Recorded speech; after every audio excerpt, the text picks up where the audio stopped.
हाय बच्चों, नमस्कार। आपका अपने YouTube चैनल उड़ान हरियाणा पर स्वागत है।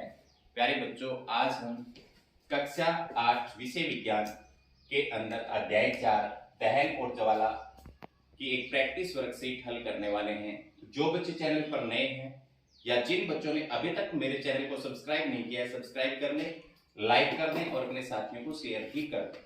तो शुरू करते हैं आज की क्लास।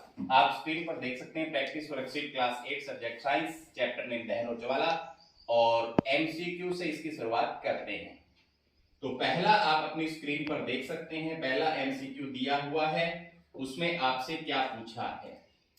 पूछा है दहन के लिए कौन सी गैस आवश्यक है। तो ये सभी को पता है कौन सी गैस आवश्यक होती है दहन के लिए, जलने के लिए ऑक्सीजन गैस आवश्यक होती है। तो यहां पर ऑक्सीजन कौन से में है?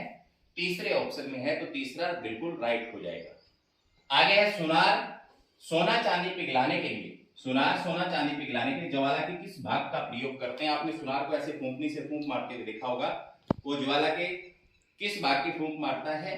सबसे भारी भाग की। तो क्यों मारता है? क्योंकि सबसे भारी भाग सबसे ज्यादा गर्म होता है। आगे है अग्निशमन यंत्र में कौन सी गैस प्रयोग में लाई जाती है, उपयोग में लाई जाती है?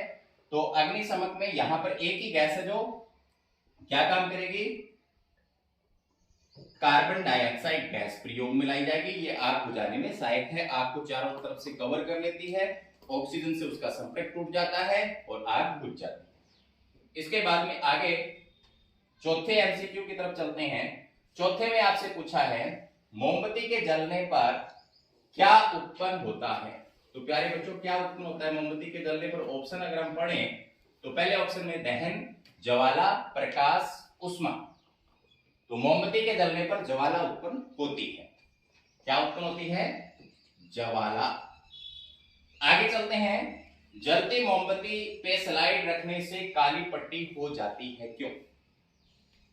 जलती मोमबत्ती है, उसके ऊपर अगर हम कटोरी भी रख दें, कोई स्लाइड रख दें, नीचे से काली हो जाती है। वो होती है प्यारे बच्चों कार्बन के अर्ध जलीकरण के कारण। ऑप्शन नंबर 2 इसका बिल्कुल सही हो जाएगा।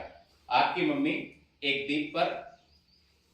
दीप में तेल डाल करके उस पर कटोरी रख के काजल निकालती होगी, तो वही अपने अर्ध जले कार्बन के कण होते हैं। आगे है विद्युत उपकरण व पेट्रोल डीजल से लगी आग को बुझाने के लिए सही अग्निशामक कौन सा है? तो यहां पर उत्तर पढ़ते हैं कौन सा सही होगा। पहला है ऑक्सीजन, जल, कार्बन डाइऑक्साइड, नाइट्रोजन। जल तो बिल्कुल मूर्खतापूर्ण बात है। अगर पेट्रोल में आग लगी हो या बिजली के उपकरणों में अगर जल से बुझाएंगे तो हमें करंट लग सकता है, क्योंकि वे विद्युत का सुचालक है। लेकिन यहां पर हम किसका प्रयोग करेंगे? कार्बन डाइऑक्साइड का प्रयोग करेंगे आग बुझाने के लिए। दहन कौन सी अभिक्रिया है? तो प्यारे बच्चों, हमने जब पाठ पढ़ा तो मैग्नीशियम को जलाया था और मैग्नीशियम के जलाने पर उसकी राख बनी थी मैग्नीशियम ऑक्साइड। तो पहले मैग्नीशियम धातु थी, अब नया पदार्थ मैग्नीशियम ऑक्साइड जो राख बन गया। यहां पर नया पदार्थ है, तो जहां पर नया पदार्थ बनता है उसे कौन सी अभिक्रिया कहा जाता है? रासायनिक अभिक्रिया कहा जाता है। तो ऑप्शन नंबर 1 इसका बिल्कुल सही है।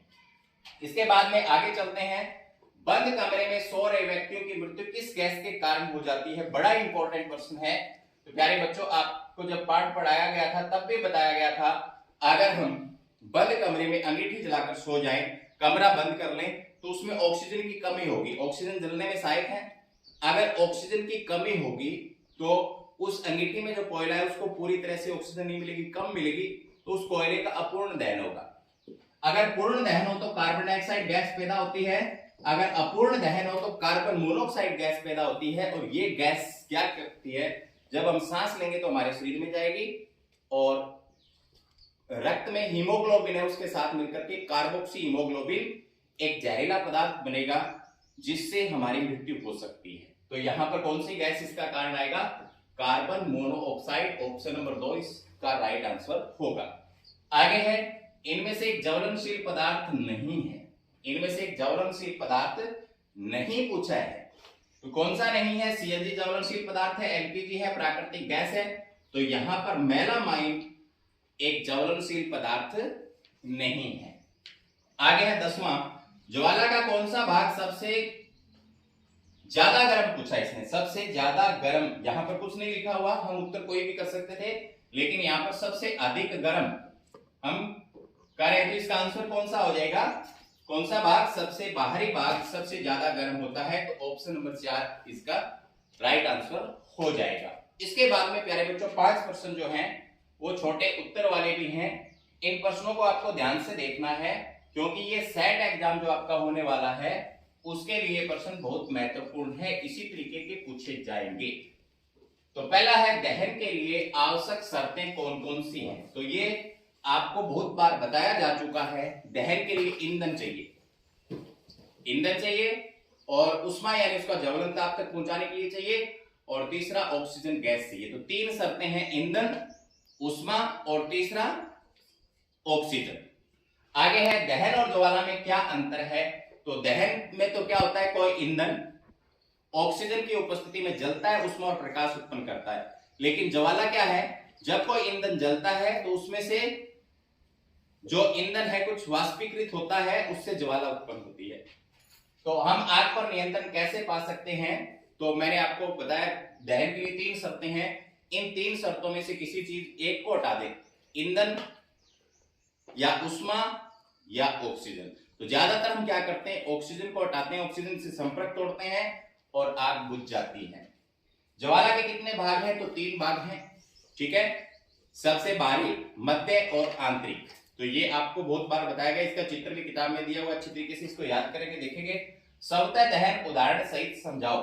तो कोई ईंधन अगर बिना किसी कारण के प्रत्यक्ष रूप से स्वतः ही अपने आप जल उठता है, तो वो क्या होता है? स्वतः दहन होता है। तो ये 5 प्रश्न है इस पाठ के अंदर, इनको आपको अच्छी तरीके से नोट डाउन करना है, याद करना है। जो सेट आपका होगा उसमें इसी तरह के प्रश्न आपको देखने को मिलेंगे। तो आज की क्लास में इतना ही, धन्यवाद। मिलते हैं नेक्स्ट क्लास में, तब तक बाय बाय।